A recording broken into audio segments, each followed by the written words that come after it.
Alex Marquez 19th. Bradley Smith bouncing back well from a big crash at turn 4. Yes. Ultimately, they'd come to an agreement because Dovi has been such a stalwart for them. This is Ducati do. Johan Zarco on the podium last time out in Brno. Does his name? Ducati Corsa. Paolo Ciabatti saying, unfortunately, the conditions aren't there to continue with. Cares, I've won a bunch of races for you over the last few years. You know, I'm standing for. Ducati haven't always done obvious. No, they haven't. And they've not always. What can Aprilia do? Meantime, of course, they've been talking with Cal Crutchlow. Rhythm and race pace for tomorrow's Grand Prix. Yes, it was dry at the end of Florian's got the camera this time. There is the South African exiting 3Q2, so we can't wait till you grab somebody in an official capacity 20. Maybe that's why he ditched Desmo Dovi after all. Before it begins, here's Fabio Quartararo heading out on circuit. Not had things all his next year with Petrucci, Oliveira, Binder and Lecuona, had they known that the box window, and he's got Davide Tardozzi to talk about the biggest story so far. Vizioso. No, there was not the conditions to Do you have any idea when you'll make a decision on the new rider for your team? Yeah, we did. I know it's very loud with the sound of the bike sort of pitching back from the empty grand this morning from Simone Battistella. Interesting times. I just want to put it on to get Balder a place in MotoGP, but Balder's having a shocking season in Moto2, so that's not going to happen in MotoGP. Well, you've got to feel that Dovizioso, Steve, he's not. I'll go with that one, because why would you step away from Ducati? I mean, clearly there's been a 24.9. There's Massimo Rivola. Well, I like Dovizioso because he's got such experience, such knowledge. He's a renowned race potentially winning motorcycle. He was going to go to KTM, but every seat's taken at the moment. I cannot see. Could you see a scenario? I mean, both of us have been talking about this, haven't we, Steve? Totally high. Bringing Dovizioso, who knows? This one's got a lot of. Polispargaro fastest with a 24.4. Zarco second fastest. Do you think? Do you know what? We'll leave Zarco exactly where he is. Potentially give him a bit. They've potentially got Jorge Martin. That would be a cracking lineup for me next year. Go anywhere, folks. That will be very interesting.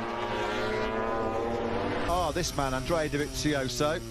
We've also got Aleix Espargaro, Alex Rins. He's been having with that new Michelin rear tyre. You may well think, looking at the calendar, these are... Right now, OK, his future's not secure, but this is unfinished business now. This here in Austria. And just say, well, I'm sorry, guys, but you should have... Joe Dovi out at the end of 2020. They would laugh you out of Hollywood if you pulled. Now in the Red Bull ring, having pulled the pin and decided... I don't think you'll see celebrations like that. Of course, they'd be delighted if Dovi won both races here on Sunday. It would have sounded just a couple of weeks ago. It would not surprise you in the slightest this session, so let us know, Jorge. Pick maybe a hot young talent out of Moto2. Let's not forget, of course, a little bit more experience. Possibly, yeah. On the bigger bikes. There's a bunch of riders in that Moto. Given the fact that there are not a lot of vacant seats at all. Well, there's only one, really. Exactly. And his experience. Right now, in this session, Polispargaro is fastest. Miller is 8th, Morbidelli 9th, Rossi 10th. Lines, and that he'll just steadily build his momentum. It's not looking like at this stage that way. Just a second cover Oliveira's. Franco Morbidelli gets it a little bit wild and loose on the braking zone. Further down the order. Here at the Red Bull ring today, Ramon Facada, crew chief to Franco Morbidelli, looks on. And as we mentioned, it's always great to see a rider being rewarded for his efforts with that. Just Quartararo at the moment using it.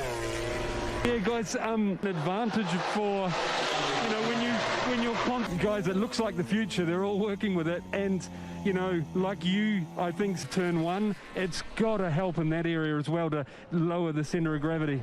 Turn 1 and turn 3, it's all about brutally hard acceleration here at the Red Bull ring. So that right laps, he's 13th overall. Said yesterday in his debrief.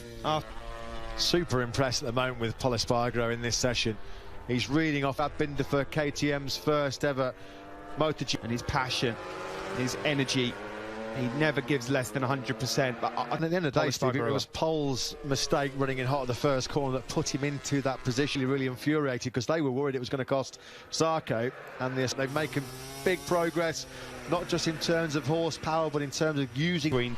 Dovizioso's top time And at the bottom of the speed trap, Rossi and to do the business here in the Red Bull Ring for KTM. a very, very good chance of springing a surprise here in Austria. And he's got a pain threshold that's obviously issue. Well, what were we... Throughout winter testing, Matt, we were banging the drum, weren't we? The start of the season's just been full of errors. I think we're going to be seeing a lot more of Mir and Rins as the season continues. And you can see how much progress. Rins said yesterday, yeah, we're still down on power compared to the big hitters. The likes of Ducati really capitalise. And, of course, the bike does turn exceptionally well too. So, Spargro, for the umpteenth lap in a row, has just set the fastest first two sectors.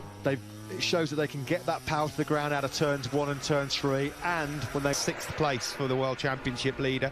Tinu goes up ahead of Miguel. Low 125s on his first appearance here at the Red Bull Ring, but he's down in the other day, in any other year, I wouldn't have had a bad Friday, but at all, because that's probably going to be his preferred #1 bike, and they've got very little time to... Spargaro brothers can say hello to each other, sadly, in that penultimate corner gravel. You know, one bike he's only going to have available in Q2 a little bit later on. There's Aleix Spargo. Yeah, it's just what I was thinking. Such an important session for you, for information, for the... Correct. Okay, the favorites, I think, it will be medium front, a soft rear. It was the tarmac with a very low grip. Here, the grip is good. Even yesterday, FP1, 24.2, so it's very consistent. Maybe he should have slowed down. But then ultimately he's crashed. You don't want to do that on Sunday. Yeah, and now Paul Espargaro has given him so far this weekend. Vinales, he's just gone 5th, a 124.72. Valentino Rossi and Jack Miller were expecting. In fact, they're both out on circuit together from 11th all the way up into the top 3 here. There's Lynn Jarvis keeping a good eye. Rossi knows that if he's got any aspirations of a top 5 fight in tomorrow's Grand Prix, be moved by Cal this weekend with those injuries. First time since Honda returned 10th place. Not good for HRC minus Marc Marquez. Yeah, his rhythm was fantastic up until that point. It's going to be the only bike he has at his disposal in this upcoming Q2 session. Be faster, so let's see how he's getting on this lap through there. Yeah, he's losing 3/10 again, so that really is where you think that the agile, manoeuvrable M1 would work quite well. They've always been a little bit puzzled. In the morning warm-up, he showed up, did exactly what they were doing, and he won. Giosa then is going to be inside the top 3 for point that it's the rider, not wind tunnels, that get results, so listen to them. Ero in mezzo a tutta quella roba lì, però 2 Ducati sono volate, quindi diciamo bisogna stare attenti anche alle Ducati. Le ha vinte adesso, fanno molta fatica in accelerazione gli avversari, ma è strano come cosa, perché in accelerazione veramente sono piantati, ma piantati, quindi boh. Oddio Rins, mi butta fuori Rins. Non ha usato una traiettoria giusta, una traiettoria pulita, è andato a prendere più linee e a invadere 18 miliardi di traiettorie, rischiando anche di lanciarci per terra, perché comunque frenare Cordolo verde e poi di nuovo Cordolo non è la cosa più bella del mondo. Siamo in 5ª posizione adesso, con l'unica differenza che Dovizioso non è forte come nella prima gara, e quindi